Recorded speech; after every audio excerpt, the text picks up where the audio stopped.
From retro to next gen, we've got it all. I'm George, a Gen X grown-up, and this is Bit by Bit. Here's a quick bit from NicheGamer.com. Our friends over at Numbskull Games are going to be launching Lumo 2 this year for PC and consoles. Those consoles are the Xbox Series X and S, Switch, and the PS5 sometime later on in the year. Lumo was a game that was very popular on the British side of the water, basically, but I remember, I think I remember playing this game. Honestly, it's kind of hazy because this is back from the 80s and 90s era, so it's a long time ago. This new game, though, is kind of like an ode to that original game, hearkening back to what you loved of that. There's going to be 100 rooms to explore. It's a platform gamer, 3 mini games to master, 25 cassettes to hunt down, because back in the day, you played a lot of your games on cassettes, of course. 20 ducks to collect that require you to master the controls of Lumo. So this should be a lot of fun. This announcement trailer is really short. It's only 40 seconds. I highly recommend watching it because some of the visuals are beautiful. Boy, Numbskull Games, they can really do it right when they get a chance. And I'm looking forward to this game release later this year. Here's a bit I didn't see coming from FlickDirect.com. Universal Studios is going to team up with Michael Bay to produce a SEGA OutRun movie. I was caught completely unaware by this news.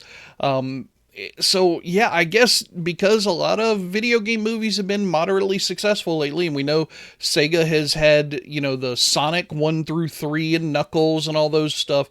I guess they're getting into more and more of this, and they're just whatever interesting video game from the 80s piques somebody's interest, I guess. They're just throwing it into a movie.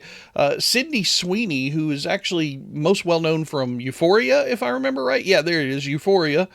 She's going to be a producer on the show. I don't know if she's going to star in the movie. And then down here I saw they've got somebody from Sega. Yeah, Toru Nakahara is going to be working on the film as a producer on behalf of Sega.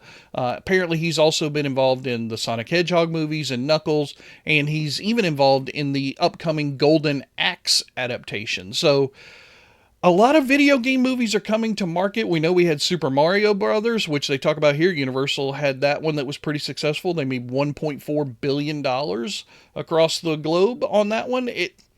I guess, you know, we'll see what it's going to... I just can't imagine what the storyline's going to be, and they don't have any plot details yet, but this will be an interesting one to follow. Okay, here's another Tariff bit from, I think this one's at, GameSpot.com. Ambernick and a whole bunch of other companies are halting U.S. sales due to the tariffs. Now, honestly, I'm kind of tired of talking about this, but I kind of feel like I have to because it's always a changing environment in the retro gaming world, and especially around this hardware stuff. So this article you can see was written on April the 2nd. I know there's probably been a ton of changes, so please forgive me. I'm just going to go over what's in this article. So first off, Retro Tink. They were the first to announce that the last day of sales for them was April 23rd for U.S. sales.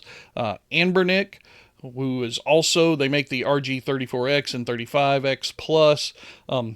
They're not going to ship any more stuff because of the U.S. tariff policies. It's just a damn shame.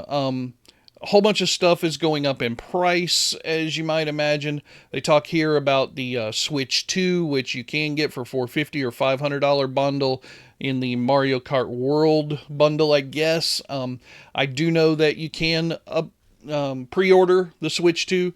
There was a time when the delays were looking like you weren't going to be able to in the U.S., but I know now that you can through GameStop and a few other places probably. But yeah, I really just wish, no matter which side of the political spectrum you fall on, I really just wish these tariffs would go away, because I like buying these little handheld units and testing them out and playing with them. And now it's not even a choice. These companies are just not going to ship. And I get why. These tariffs, nobody knows what the hell's going on. So anyway, hopefully we'll get some good news in the future, but if you're a retro gaming fan right now and you want to pick up any of these little handheld devices for $100 or $150, just it's going to be really tough to right now. I don't know where you're going to get them from. Secondhand market maybe or something, eBay, I don't know. But anyway, yeah, looks like we're in for some unpleasant times in the retro gaming world for the foreseeable future. And here's a scientific bit of news from IFLscience.com. Apparently, we love to play the video games that we were playing when we were 10 years old. So there was a study done that basically did a survey of retro gamer enthusiasts, and the research determined that most of the people enjoyed playing games when they were 10 years old. Or that's what they enjoy playing now, what they were playing back then when they were 10. Anyway, I'm getting tongue-tied. There's a link here in the article to the research that was done. You can also read some of the statistics that are down here. They did point out that apparently amongst the people surveyed for this little research article, that the Nintendo 64 and the SNES were the most popular retro consoles, and I guess that kind of makes sense for the timing and how big those consoles were in their popularity at the time.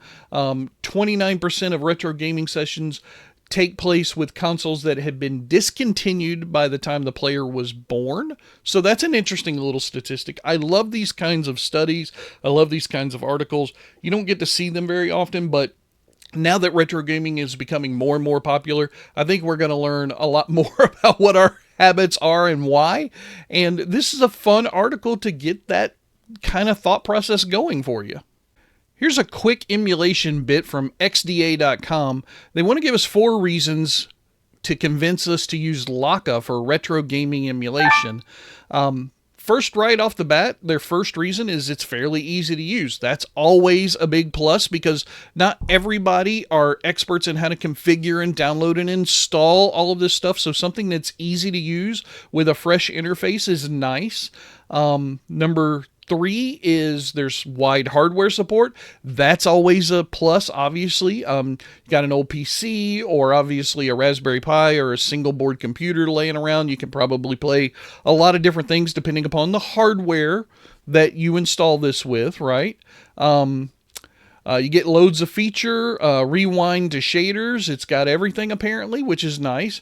The number one reason though, it's a dedicated open source gaming OS. And as retro gaming becomes more popular, more people and more companies are going to be trying to stake their claim in that space. And they're going to start locking stuff down pretty tightly. I think this is a really nice alternative. I haven't used Lakka, but this article's kind of convincing me maybe I need to go check it out. That's going to do it for the news making headlines in the gaming world right now. I am George, and if you want to see more, hit that subscribe button, and I'll keep on bringing you the news bit by bit.